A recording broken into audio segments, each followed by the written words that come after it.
My name is Abbie and I don't have much time. I snuck into the library to write this, someone help me.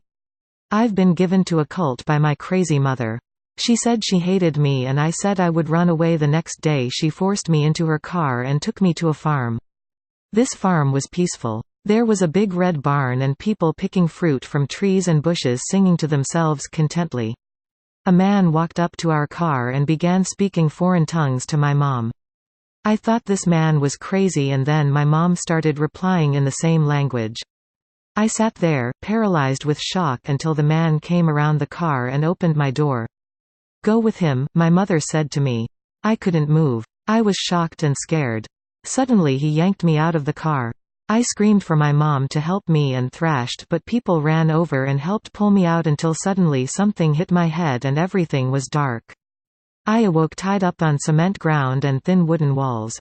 I was surrounded by people who had blank faces and just watched me. I cried and begged for help. They didn't move or flinch.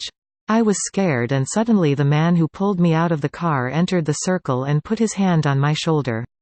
I pulled away. "Do not move, child," he whispered in a flat voice. He held a bowl to me and motioned for me to drink from it. I looked into the bowl and saw soup with chunks of meat in it. "What is it?" I asked cautiously. I tried my best to act brave, bracing for the worst. "Your mother," he replied calmly. My breath stopped. Was he being literal? Did they kill my mother?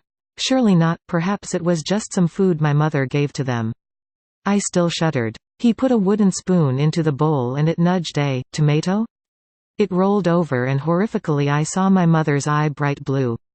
I cried out and as my mouth was open he shoved the soup into my mouth and then took his hands and held my mouth shut. I shuddered as I crushed my mother's eye between my teeth. After the soup was finished the unmoving people circled around me started singing something as the man chained me back up. I cried not believing the events that had just taken place. About a girl my age came to me and said she had been here for a week and wished someone would save her. She then unlocked my chains and told me directions to here. I promised I would free her and she just cried. I wanted to comfort her but I knew I didn't have much time. I can hear people watching me. I'm not wearing normal clothes and I know people are suspicious.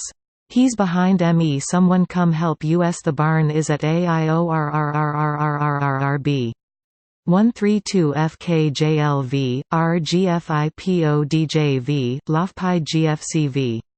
This content was